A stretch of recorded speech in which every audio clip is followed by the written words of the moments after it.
तो dear students, welcome all of you at Meenakshi E tutor. Students, आज का हमारा कंसेप्ट होगा असेसमेंट। असेसमेंट बेसिकली क्या होता है? असेसमेंट एक ऐसा प्रोसेस है जिसके थ्रू हम डाटा और इन्फॉर्मेशन को इकट्ठा करते हैं, जिसके थ्रू एक रिजल्ट निकाल लेते हैं। जैसे एक छोटा सा एग्जांपल दें, हम बीमार होते हैं तो डॉक्टर के पास जाते हैं। डॉक्टर हमारे जो सिम्टम्स हैं उन सिम्टम को असेस करता है, आकलन करता है उनका, और उसके आधार पर ही वो अपनी दवाइयाँ लिखना शुरू कर देता है। तो वो क्या कर रहा है? डाटा कलेक्ट कर रहा है। तो असेसमेंट भी जब हम एजुकेशन में इसका इस्तेमाल करते हैं तो सेम सिचुएशन, जब क्लासरूम में टीचर एंट्री करता है तो वो अपने बच्चों को असेस करता है कि उन्हें कितना आता है और कितनी उन्हें जानकारी है और मुझे कहाँ से शुरू करने की आवश्यकता है। Can say in the field of education, assessment is the process of collecting information through which the teacher can find out how much the student know and how much he has the ability to understand. अगर हम assessment को diagrammatically present करें तो हम क्या कह सकते हैं? It is a process of defining, selecting, designing, collecting, analyzing. All these techniques are used to increase students' learning and development.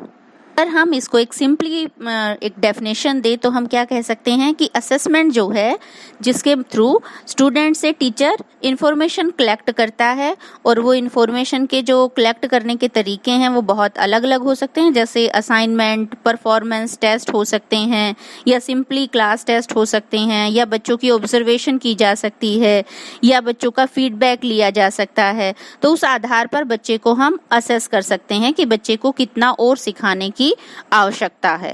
Basically, it is a process to evaluate the students' performance.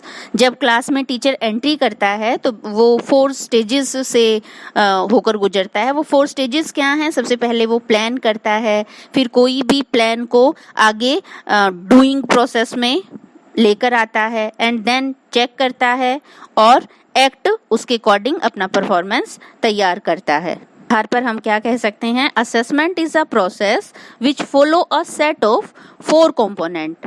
These 4 components are: first, plan, and second, formulate a plan to teach student. After that the teacher use the plan to effectively do the task of teaching, and third, check whether outcome the work is according to the plan or outcome met or not.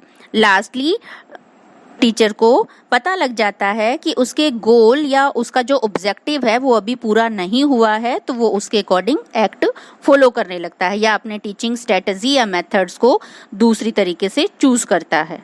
Assessment basically 2 type का होता है, formative assessment और summative assessment. Dear students, जैसा कि आप evaluation की जो video हमने तैयार की थी उसमें समझ चुके हैं कि इवैल्यूएशन एक कॉन्टिन्यूस चलने वाला प्रोसेस है। तो जब इवैल्यूएशन हम कंटिन्यू करते हैं उसी का एक पार्ट है असेसमेंट। असेसमेंट बेसिकली 2 टाइप की हैं, फॉर्मेटिव और सम्मेटिव। तो पहले हम यहाँ फॉर्मेटिव असेसमेंट की बात कर रहे हैं। Formative assessment is a part of summative assessment. Formative assessment क्या है? जब भी हम इवैल्यूएशन करते हैं और कॉन्टिन्यूस प्रोसेस को स्मूथली करने के लिए टीचर क्या करता है? बार बार अपने ऑब्जेक्टिव को चेक करता है कि मुझे कितना और सिखाने की आवश्यकता है। तो इस दौरान जब वो अपने लर्निंग प्रोसेस को स्मूथ करने की कोशिश कर रहा है तो फॉर्मेटिव असेसमेंट कर रहा है। तो बेसिकली फॉर्मेटिव असेसमेंट क्या है? तो formative assessment is a plan process, और हम कह सकते हैं formative assessment is a tool for teacher. यहाँ पे टीचर जो है अपने उस प्लान को और टूल को कहाँ इस्तेमाल करता है? स्टूडेंट्स की फीडबैक लेने के लिए, और उन्हें कंटिन्यू गाइड करने के लिए, और उन्हें इंस्ट्रक्शन देने के लिए। सेकंड है हमारा सम्मेटिव असेसमेंट। सम्मेटिव जो इसके नाम से ही क्लियर पता लग रहा है, समराइज करना। समराइज क्या करना? Summarise to assess what was learn. तो अगर हम दोनों के बेसिक जो डिफरेंसेस हैं उनको ऑब्जर्व करें तो क्या डिफरेंस हो सकता है? जैसे सबसे पहले हम ऑब्जेक्टिव की बात करें तो फॉर्मेटिव असेसमेंट जो है उसका ऑब्जेक्टिव क्या है? टू इम्प्रूव, और समेटिव जो असेसमेंट है उसका ऑब्जेक्टिव क्या है, टू प्रूव। तो इसका मतलब क्या हुआ कि ये समेटिव असेसमेंट हम बच्चे की परफॉर्मेंस को जज करते हैं कि बच्चे ने कितना सीख लिया है, और यहाँ जो फॉर्मेटिव असेसमेंट है, फॉर्मेटिव असेसमेंट में डायग्नोज करते हैं प्रॉब्लम का कि बच्चे को प्रॉब्लम कहाँ आ रही है और मुझे किस स्थिति में किस मेथड को और सुधारने की आवश्यकता है as a teacher. Next topic है हमारा असेसमेंट टूल्स। जैसा कि हम इन टूल्स के बारे में पहले ही चर्चा कर चुके हैं, उसके लिए आपको हमारी पहली वीडियो को ऑब्जर्व करना पड़ेगा और उसके थ्रू आप समझ सकते हैं। टूल्स क्या हैं?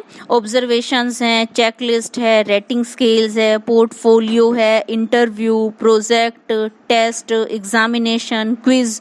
तो ये सभी टूल्स हैं, इनके थ्रू हम बच्चे को असेस कर सकते हैं एज ए टीचर और उसकी परफॉर्मेंस को चेक कर सकते हैं। तो इस आधार पर हम क्या कह सकते हैं कि असेसमेंट एक ऐसा प्रोसेस है के थ्रू हम डॉक्यूमेंटिंग करते हैं किसकी, नॉलेज की, स्किल की, एटीट्यूड्स की और बिलीव्स की। स्टूडेंट, चूंकि एक टीचर अपने गोल तक तभी पहुंच सकता है जब वो चेक करे कि उसके बच्चे कितना सीख चुके हैं, और हम सब जब टीचर बनने का प्रयत्न कर रहे हैं तो ये टॉपिक हमारे लिए ऑटोमेटिकली इम्पॉर्टेंट हो जाता है।